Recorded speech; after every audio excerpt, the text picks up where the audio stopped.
बैठो बाबू बैठो, मैं जान रहा हूँ ये लब्बैक खूब चला हुआ है ना, ये लब्बैक खूब चला हुआ। अभी कुछ शायर और खतीब है, बस लब्बैक बिल्ला भी लगा के चल रहे हैं लब्बैक। जो लोग अपनी मस्जिद की हिफाजत इंडिया में नहीं कर पाए, वो लोग बैतुल मक़दिस की हिफाजत के लिए लब्बैक कह रहे हैं, है ना। मैं उन मौलवियों को खूब अच्छी तरह जानता हूँ जो लोग अपनी जिंदगी चमकाने के लिए, अपना लाइफ स्टाइल चमकाने के लिए ऐलान करते हैं बिहार में 2 करोड़ रुपए जलसों में बर्बाद हो जाते हैं, इससे अच्छा था कि यूनिवर्सिटी बन जाती। कमीने, बिहार में इतनी यूनिवर्सिटियां हैं कि पूरा मुंबई पढ़ने के लिए आ जाए तो कमी नहीं होगी। इतनी बड़ी उर्दू यूनिवर्सिटी है, इतनी बड़ी उर्दू यूनिवर्सिटी कि पूछिए मत कितने लोग पढ़ने वाले हैं। आपके पास क्वालिटी है, यूनिवर्सिटी की कमी है। यूनिवर्सिटियां बहुत हैं, मैं तो कहता हूं क्यों कमेंट करते हो, आप ही जलसे में आना बंद कर दो, इसलिए कि सबसे ज्यादा पैसा तो तुम ही को बुलाने में खर्च है। तुम ही जलसे में आना बंद कर दो, ये बजट कुछ तो कम हो जाएगा, ये बजट कुछ तो कम हो जाएगा। लेकिन लोग जो अपने पीर के फतवे पे अमल नहीं करता, वो जमाने को उंगली दिखा रहा है। मसलक के आला हजरत के मुहाफिज बनकर चले हैं और मसलक के आला हजरत पे हमारा कोई अमल ही नहीं है। हम मुहाफिज मसलक के आला हजरत है। काहे के मुहाफिज मसलक के आला हजरत है? आला हजरत का फतवा क्या है ये कौन नहीं जानता। मैं भी उससे बरी नहीं हूँ। ऐसा नहीं है कि मैं बहुत मुत्तकी हूँ, परहेजगार हूँ, बहुत नेक हूँ, मैं अल्लाह का वली हूँ बोल रहा हूँ, नहीं, मैं सरापा गुनहगार हूँ। मगर इतना जरूर है कि मैं ढोंगी नहीं हूँ। फकीर भी बरेली शरीफ जाता है तकरीर करने, ऐसा नहीं है। लेकिन जब बात आला हजरत के फतवे की आती है ना, सर झुका लेता हूँ। हाँ, मैंने जो गुनाह किया तौबा करने के लिए तैयार हूँ। तुम्हारी भी हिम्मत है तो कभी कहो कि हम हुजूर ताजुल शरिया के खलीफा हैं, मगर हम उनके फतवे के खिलाफ अमल करते, हम तौबा करने के लिए तैयार हैं। हम अपने पीर के फतवे पे अमल करेंगे। मुरीद किसे कहते हैं? आला हजरत ने अपने पीर के फतवे के खिलाफ कभी अमल किया? मुफ्ती आजम हिंद ने कभी अपने पीर के फतवे के खिलाफ अमल किया? हुजूर ताजुल शरिया ने कभी अपने पीर के फतवे के खिलाफ अमल किया? मुरीद वही होता है जो पीर की बात को अपने लिए हुक्म आखिर समझे। इसलिए कि पीर की निगाह देख रही होती है, पीर की निगाह देख रही होती है। मुरीद के लिए अमीर खुसरू का नजरिया चाहिए, मुरीद के लिए ख्वाजा गरीब नवाज का नजरिया चाहिए, मुरीद के लिए ख्वाजा कुतुबुद्दीन बख्तियार काकी का नजरिया चाहिए। इसलिए याद रखिएगा, कभी कभी आदमी तुर्श में आ जाता, बात हो जाती है, बड़ी तकलीफ होती है, बड़ी तकलीफ होती है। लोग अपनी सिर्फ दुनियावी चैलेंज कौन नहीं कर सकता। मैं जानता हूं, मेरी बहुत सारी तकरीरें हैं इस्लाह माशरा पे बहुत अच्छी अच्छी, मगर उतना कोई नहीं सुना। और मैंने एक बाबा जी के खिलाफ बोल दिया है ना कि बागेश्वर बाबा की कौन सी नहीं बात है, बताते फिरता कल क्या होगा परसों क्या होगा। बताया था इंडिया वर्ल्ड कप जीत जाएगी, तुम्हारा बाप जिता दिया है ना। तो साहब पर्ची निकालते हैं, किसी के नाम की पर्ची हो निकालो, हम जो बताएंगे वही होगा। अरे तुम आज ये शुबदाबाजी दिखा रहे हो। आमिना के लाल ने 1450 बरस पहले कहा था, अबू जेहल बद्र में यहाँ कत्ल होगा, फला मुनाफिक यहाँ कत्ल होगा, फला यहाँ कत्ल होगा।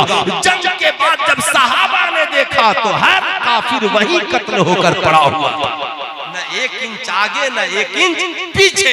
अल्लाह के नबी ने फरमाया एक जमाना आएगा, माँ बांधी अपने आका को जन्म देगी।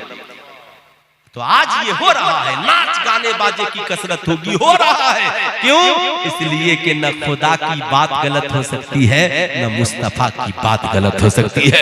ढोंगी और करोड़ों बाबा आते रहेंगे, जाहिर सी बात है। इसलिए मैं कहूंगा नहीं, कौम के लिए पहले जमीन हमवार कीजिए। ये अल्लाह वाले हुजूर नबी ने मिल्लत ने पहले कौम के लिए राह हमवार की। आपकी बस्ती में पहुंचे, देखा जरूरत है, इलाके में मुसलमानों के पास तालीम नहीं है, लोगों का ईमान अकीदा गैर लूट रहे हैं, तो उन्होंने यहाँ पर खानकाह की बुनियाद नहीं यार, रसूलुल्लाह के घर की बुनियाद डाली। उलमा पढ़ाएंगे, बच्चों की इस्लाह होगी, लोग नमाजी बनेंगे, कुरान के कारी बनेंगे, आलिम दीन बनेंगे। अब तो सब ऑनलाइन चल रहा है। एक साहब से मैंने पूछा आप कौन काम करते हैं? काम ऑनलाइन पढ़ाते हैं। जाहिर सी बात है कुछ दिनों के बाद सारा काम भी ऑनलाइन हो जाएगा। लोग कहेंगे जैसे अभी मेरे एक शागिर्द ने फोन किया, हजरत एक बात बताइए। मैंने कहा क्या? कहा सऊदीया में ऑनलाइन निकाह जायज हो गया है। मैंने कहा उसे कहिए ऑनलाइन बच्चा भी पैदा करे, उसे कहिए, है ना। वो कारी एजाज साहब का भी शागिर्द है ना, और मेरा भी है एहसान खान, है ना। आज फोन किया कि हजरत मेरी शादी है, मिलाद में आना। बोला अच्छा तुम्हारी शादी है, ठीक है, खान साहब है वो, है ना। बोले एक बात बताओ। मैंने कहा गायबाना नमाज़े जनाजा। मैंने कहा वो जब था तब था, अब नहीं है। कहा यहाँ पर तो लोग ऑनलाइन निकाह कर लेते हैं। मैंने कहा मालूम है हैदराबादी लड़कियां क्या करती हैं? ऑनलाइन निकाह करके पैसा कमाती हैं। जो लड़का सऊदी चला गया, फेसबुक पे दोस्ती हुई, निकाह किया, अकाउंट भेजा, अब जितना दिन वहां रहा हर महीना पैसा लेती रही और जिस्म का मुजाहरा मोबाइल के जरिया करती रही। पूछ लिया कब आ रहे हो? अभी 2 दिन टिकट का है, फ्लाइट पकड़ने वाला, लिख के भेज देती है। ऑनलाइन निकाह भी माज़अल्लाह जायज और ऑनलाइन तिलाक भी जायज। इसलिए सुनो, मर्द भी तलाक, औरत भी तलाक। इसलिए जब तू वहां था तो ऑनलाइन निकाह किया था, इसलिए मैं ऑफलाइन आना नहीं चाहती, ऑनलाइन ही मैं तुझको तलाक दे देती हूँ। कभी मेरे पास आने की ज़हमत न करना। बेचारा लड़का रो रहा है, मुफ्ती नुमान साहब क्या होगा? 30 लाख बर्बाद हो गया, 40 लाख बर्बाद हो गया। हजरत के हुजूर बर्बाद हो गया, कुछ पैसा तावीज लिख दीजिए, मेरे पैसे का क्या होगा? हाय जब गुनाह चुपके चुपके मोबाइल पे करता था तो बड़ा मजा आता था, बहुत लुत्फ आता था। सुल्तान रजा कहना चाहेगा इस्लाम जिसे जायज कहे उसे जायज समझिए और इस्लाम जिसे नाजायज कहे उसे नाजायज समझिए। एक दावते इस्लामी वाले ने हमको पकड़ा, है ना, और वहां पर क्या कहते हैं कि महाराष्ट्र में हजरत आला हजरत के हिसाब से वीडियो बनाना नाजायज है, आपकी वीडियो बहुत है। मैंने कहा तो हम कितना वीडियो बना के डाले। किसी चैनल वाले को हम न्योता देने गए थे, किसी को बुलाने गए, किसी को हम कहे थे, है ना, तो इसका गुनाह इसके सर होगा। हम बोल देंगे हम इसको तो बोले नहीं थे, ये अपनी मर्जी से आते ही जहन्नम में जाए, हमको काहे ले जाएगा। टेंशन कल्लू बरकाती सोचे कि वो बेचारा लेकर चलता लाइव चलाता है। टेंशन उसको हो जो मस्जिद में तकरीर करता है और लाइव चलवाता है। टेंशन उसको हो जो इमाम खड़ा हो लाइव चलवाता है। हद तो ये है कि तावीज भी लिख रहा है तो लाइव चलवाता है। और हजरत की बारगाह में हजारों लोग रोज आते, हजरत फोन कर दीजिए ना, बड़े बड़े मास्टर, डॉक्टर, अरे अरबपति आदमी एक दिन मुझको फोन किया, बहुत बड़ा उसका लंबा, कहा हजरत मेरे आ जाएंगे। हजरत ने मुझसे कहा बाबू मैं आपकी हर बात मानने को तैयार हूँ, मगर मैं दुआ खानका में करता हूँ, किसी के घर जाकर नहीं, इसलिए कि मैंने जिंदगी में कभी तावीज का सौदा नहीं किया है, दुआ का सौदा नहीं किया है। मैं घर से निकलता हूँ तो तबलीग के लिए निकलता हूँ, किसी के झाड़ फूक और तावीज के लिए नहीं निकलता। नारे तकबीर, नारे रिसालत, खानकाहे हैदरिया, फैज़ाने हुजूर नबीले मिल्लत, नारे तकबीर, नारे रिसालत। इसलिए हम लोगों का मौक़िफ़ वही है जो आला हजरत का मौक़िफ़ है। हम लोग उनके पैरोकार हैं। हम न किसी चैनल वाले को बुलाने जाते हैं, न किसी से लाइव कास्ट कराते हैं। हमारा ये मौक़िफ़ नहीं है। हम लोग ताजुल शरिया के मानने वाले हैं, जो पिलपिले हैं, जो सुलह कुल्ली हैं, सैयदा सरावा की तरह जो ये समझते हैं कि देवबंदियों का भी जबीहा जायज है, तो साहब वो सुलह कुल्ली बनकर रहे।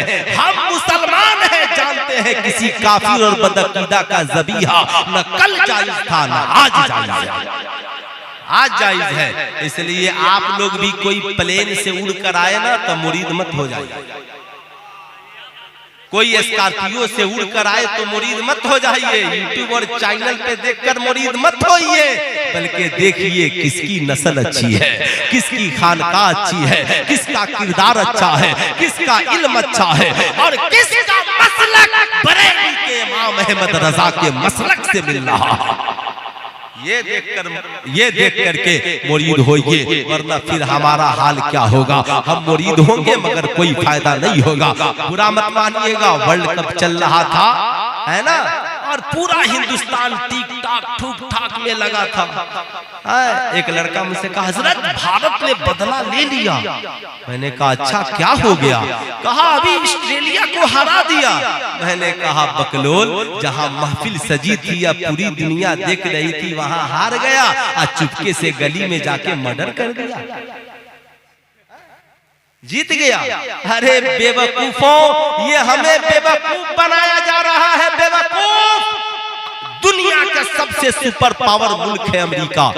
वो चाहे तो इंडिया जैसी 1000 टीमें खेला सकता है, मगर उसकी कितनी टीम वर्ल्ड कप में खेल रही है?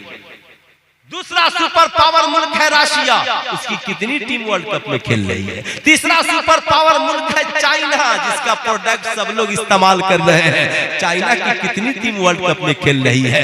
साहब वो लोग जान रहे हैं कि खिलाड़ी नहीं, भारत में एक ही सदी में एपीजे अब्दुल कलाम बने। कोई अब इंडिया में दूसरा अब्दुल कलाम बनने के लिए तैयार नहीं है, मगर करोड़ों लोग सचिन तेंदुलकर बनने के लिए बेचैन है, करोड़ों लोग विराट कोहली बनने के लिए बेचैन है। जहां ज़िना का बाजार गर्म है, जुए का बाजार गर्म है, आईपीएल में साटा खेला जा रहा है, लॉटरी लगाई जा रही है, करोड़ों लोग बर्बाद और आबाद हो रहे हैं। इस्लाम इन बातों की इजाजत नहीं देता। अमेरिका जानता है इन बकलोलों को खिलाड़ी बनाकर रखो, और जब इन पर कोई हमला और अटैक करेगा तो हमारे पास एपीजे अब्दुल कलाम की तरह लाखों मिसाइल मैन हैं। हम मिसाइल उन्हें देंगे, हम बम उन्हें देंगे, हम हथियार उन्हें देंगे। तो आप बैट और बल्ला कभी अमेरिका आपसे नहीं खरीदेगा, खरीदेगा भी तो 100, 200, 5000 का खरीद लेगा, मगर आज उससे अरबों रुपए का मिसाइल खरीद कर ले आइएगा। इसलिए कि अब आपके यहाँ कोई मिसाइल मैन नहीं है। लेकिन अल्हम्दुलिल्लाह इस्लाम वो पाकीज़ा मजहब है जिसने कहा खेल से बचो, बेलौकियात से बचो, बेहयाई बुराई से बचो। सबसे पहले इस्लाम में अगर कोई चीज फर्ज है, नमाज से पहले, रोजा से पहले, हज और ज़कात से पहले कुछ फर्ज है तो वो है तालीम। तलबुल इल्मे फरीज़तुन अला कुल्ले मुस्लिमिन व मुस्लिमा। इल्मे दीन हासिल करना हर मुसलमान मर्द औरत पर फर्ज है। उतलबुल इल्मा मिनल महद इलल लहद। इल्म हासिल करो माँ की गोद से लेकर कब्र की गोद तक। मालिक व मौला की बारगाह में दुआ है अल्लाह रब्बुल इज्जत हमें और आपको कहने और सुनने से ज्यादा अमल की तौफीक अता फरमाए। पूरा मजमा मिलकर पढ़ लीजिए अस्तगफिरुल्लाह रब्बी मिन कुल्ली ज़ंबी व अतूबु इलैहि। पढ़ लीजिए ला इलाहा इल्लल्लाह मुहम्मदुर रसूलुल्लाह सल्लल्लाहु अलैहि वसल्लम। अस्सलामु अलैकुम।